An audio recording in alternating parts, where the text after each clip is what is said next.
destinada aos romanos.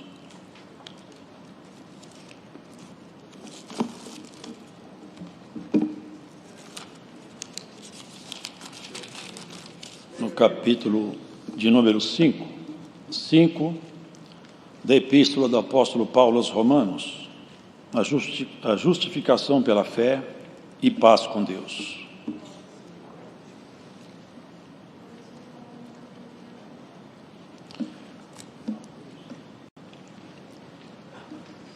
Epístola do Apóstolo Paulo aos Romanos, capítulo 5.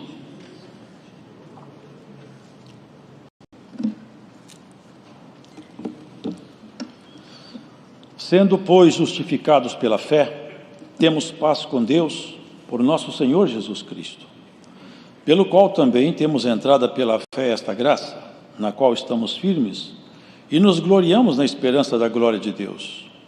E não somente isto, mas também nos gloriamos nas tribulações, sabendo que a tribulação produz a paciência, e a paciência a esperança, a paciência a experiência, e a experiência a esperança.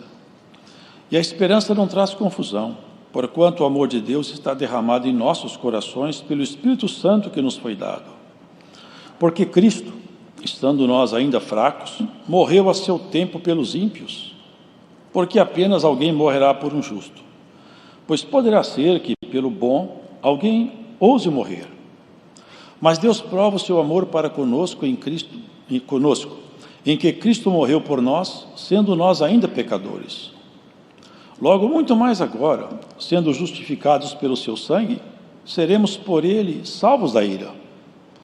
Porque se nós, sendo inimigos, fomos reconciliados com Deus pela morte de seu Filho, muito mais, estando já reconciliados, seremos salvos pela sua vida. E não somente isto, mas também nos gloriamos em Deus por nosso Senhor Jesus Cristo, pelo qual agora alcançamos a reconciliação. Pelo que, como por um homem entrou o pecado no mundo, e pelo pecado a morte, assim também a morte passou a todos os homens, por isso que todos pecaram. Porque até a lei estava o pecado no mundo, mas o pecado não é imputado, não havendo lei. No entanto, a morte reinou desde Adão até Moisés, até sobre aqueles que não pecaram à semelhança da transgressão de Adão, o qual é a figura daquele que havia de vir. Mas não é assim o dom gratuito como a ofensa, porque se pela ofensa de um morreram muitos, muito mais a graça de Deus e o dom pela graça, que é de um só homem, Jesus Cristo, abundou sobre muitos. E não foi assim o dom como a ofensa, por um só que pecou, porque o juízo veio de uma só ofensa, na verdade, para a condenação, mas o dom gratuito veio de muitas ofensas para a justificação. Porque, se pela ofensa de um só a morte reinou por este, muito mais os que receberam a abundância da graça e do dom da justiça reinarão em vida por um só, Jesus Cristo. Pois assim como por uma só ofensa veio o juízo sobre todos os homens para a condenação, assim também, por um só ato de justiça, veio a graça sobre todos os homens para a justificação de vida. Porque, como pela desobediência de um só homem muitos foram feitos pecadores, assim pela obediência de um, muitos serão feitos justos. Veio, porém, a lei para que a ofensa abundasse. Mas onde o pecado abundou, superabundou a graça, para que, assim como o pecado reinou na morte, também a graça reinasse pela justiça para a vida eterna, por Jesus Cristo, nosso Senhor. Amém. Aqui, irmãos, existe uma verdade doutrinária profunda e muito bonita. A justificação pela fé. É isso que Paulo explana com bastante propriedade. Sendo, pois, justificados pela fé, temos paz com Deus por nosso Senhor Jesus Cristo. Porque se os irmãos pararem e colocarem atenção, ficaria uma pergunta no ar. Deus fez a terra, colocou aqui os homens, certo, ele colocou um agente estranho no Éden, mas só um. estava prefigurado como a árvore da ciência do bem e do mal. E de onde vieram então os espíritos que hoje atormentam os homens, acerca do qual Paulo fala com precisão? Os espíritos dos ares, potestades, quer dizer, exércitos que andam na atmosfera terrestre e andam por todo o planeta, atormentando, fazendo com que as pessoas se sintam mal. O Senhor Jesus, algumas vezes, expeliu esses espíritos, os quais bradavam e confessavam a sua divindade. Como começou isso? Aqui tem a informação do começo e da solução. Porque quando Adão pecou, ele saiu da proteção divina. Ao sair da proteção divina, o ambiente aqui ficou carregado. Logo, seu filho Caim matou seu irmão Abel. Outra grande brecha se abriu. A terra foi manchada de sangue. E foram tantos pecados que Deus chegou a irritar-se de tal maneira que a ira dele se acendeu. E ele falou para Noé: eu não suporto mais ver tanta miséria debaixo do sol. Eu vou destruir toda a obra que eu construí. Construo uma arca e vou fazer com que a minha ira se descanse nos homens. Os irmãos já conhecem bem. Todos os homens morreram, menos Noé, mais 7 almas. Mas a semente do mal que estava em Adão passou para Caim, passou lá dentro da arca de Noé. Tinha um filho de Noé que a semente do mal estava nele. Os irmãos percebem que voltou a estaca zero, supostamente com Noé, mas novamente o problema ressurgiu. E a questão é essa: quando o homem pratica pecado, ele pode até não concordar, ele pode até não conhecer isso, mas ele aos poucos vai se fazendo prisioneiro da morte. Quando o homem peca, ele está negociando com a própria morte. O pecado é o salário dele, é a morte. Quando as pessoas vão pecando, sabe o que está sendo feito ali? Leiam depois Apocalipse. A alma dele está em negócio. E o corpo também. Lá no Apocalipse fala assim: ai daquela grande cidade, porque ela caiu. Os mercadores da terra lamentam sobre essa grande cidade, que mercadejava mercadorias de ouro, de prata, cinnamon, mirra. E lá na frente fala assim: e mercadorias, e fala, e corpos de homens e almas. Essa grande cidade, chamada espiritualmente Babilônia, que é esse sistema mundial sobre o qual reinam os espíritos dos ares.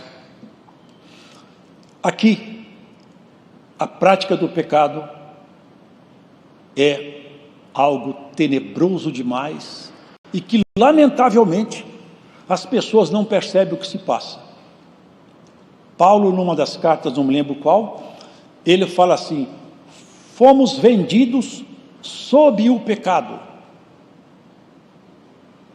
Porque na medida que a pessoa peca e não se arrepende, e não muda seus hábitos, e não retrata-se com Deus, a força das trevas vai adquirir autoridade sobre aquela pessoa, até o ponto que ela se carrega de tanta iniquidade, se ela morrer e tombar naquele jeito, ela não se levanta do lado do Senhor. Por quê? Porque a sua alma foi negociada. O preço do pecado é a morte. O preço da obediência é a justiça da palavra. Os irmãos entendem isso? Qual que é o grande problema do pecado? O grande problema do pecado é que a pessoa vai aos poucos se afastando. Sabe o que significa pecar? Pecar quer dizer, na acepção da palavra, errar o alvo. O alvo do homem é Deus, para onde nós devemos preferentemente caminhar. Quando a pessoa começa a se dar a prática do pecado, ela erra o alvo. E ela cumpre nela o que está escrito que o Senhor Jesus falou. Porfiai, ou seja, lute, insista, para entrar pela porta estreita e pelo caminho apertado. Porque, olha, a porta que leva aos abismos é muito larga e a estrada é bem larga. Mas para entrar no céu, a estrada é apertada e a porta é estreita e poucos passam por ela. Os irmãos compreendem? Por que Cristo veio aqui? Nos resgatar. Sabe o que é resgatar? É tirar alguém de uma cadeia, de uma prisão ou de uma sentença. Nós estávamos todos destinados ao matadouro espiritual. Paulo faz essa confissão.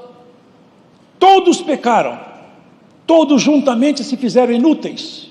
Não há nenhum sequer, nenhum homem que fosse achado nele a integridade tal que ele pudesse ser uma trombeta viva, imaculada, e acordar os povos.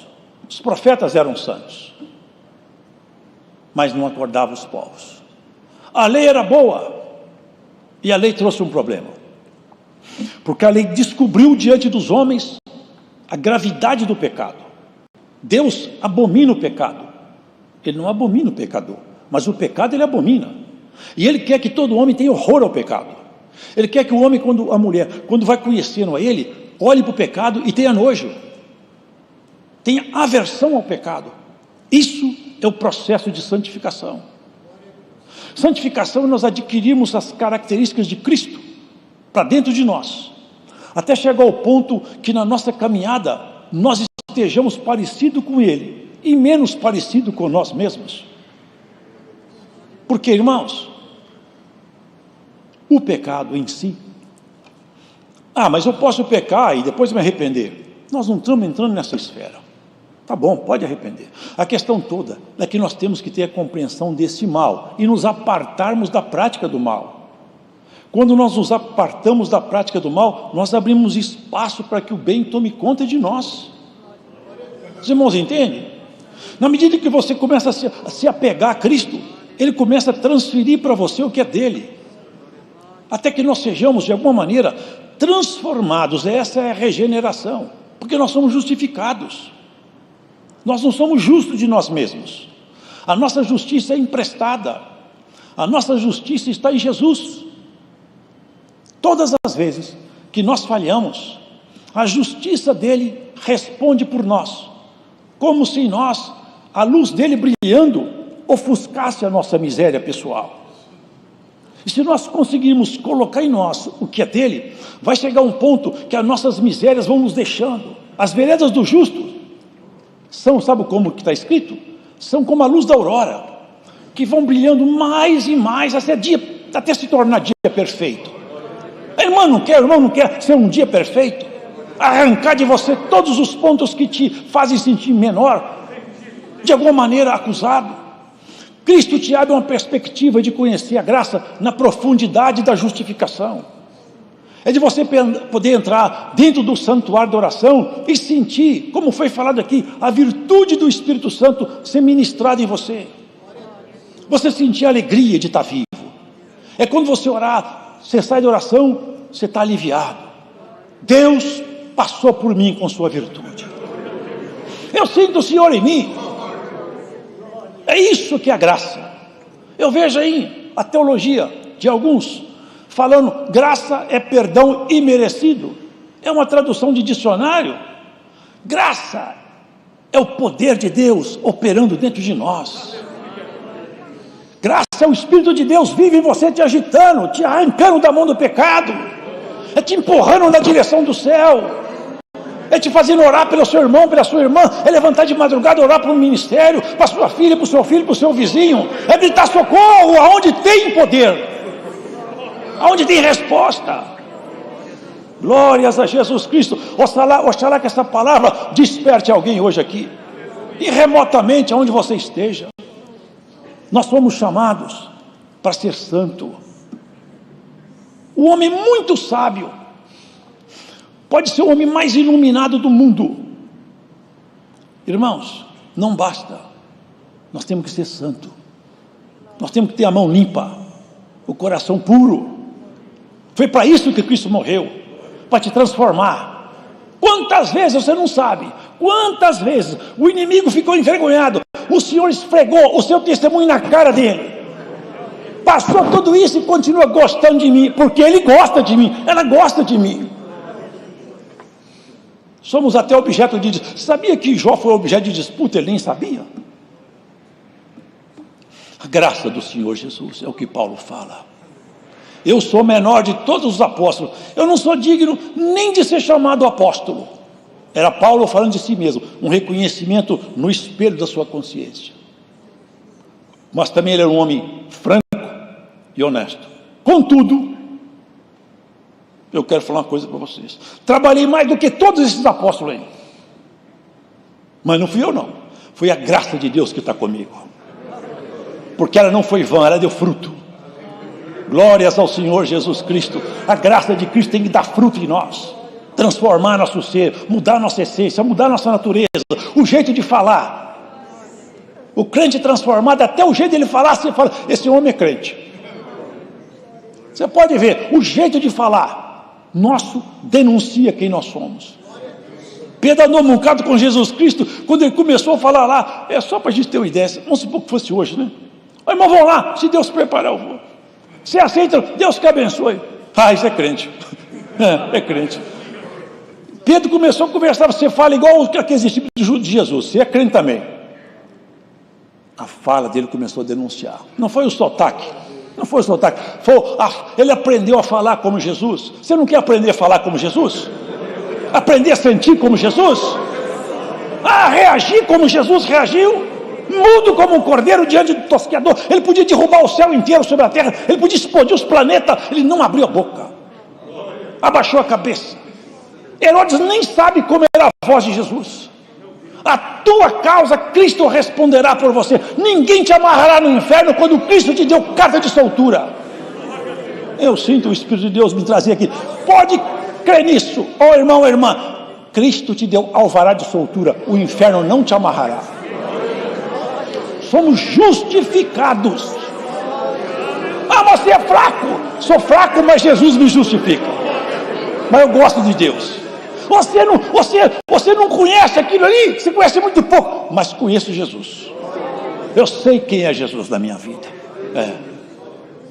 Tem gente que não sabe quase nada, mas sabe como que entra lá no santuário do Senhor. Um crente, quando ele ora lá no céu, sabia isso, irmão? Lá no céu o Senhor fala com os, vem cá, olha aqui embaixo, olha como é que ele fala comigo, olha como é que ela fala comigo. Eu tenho que atender, não tem jeito não.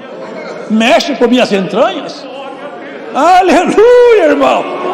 Tem crente que mexe com Deus no seu jeito simples, mas sincero, porque sinceridade tem peso de ouro. Cristo te justifica. Ele nos justifica todos os dias. Foge do pecado. Perdoa falar assim tão abertamente, mas é tempo de nós conversar. Irmão, tem gente que fala pecado, você não é adultério. Pecado não é adultério só não.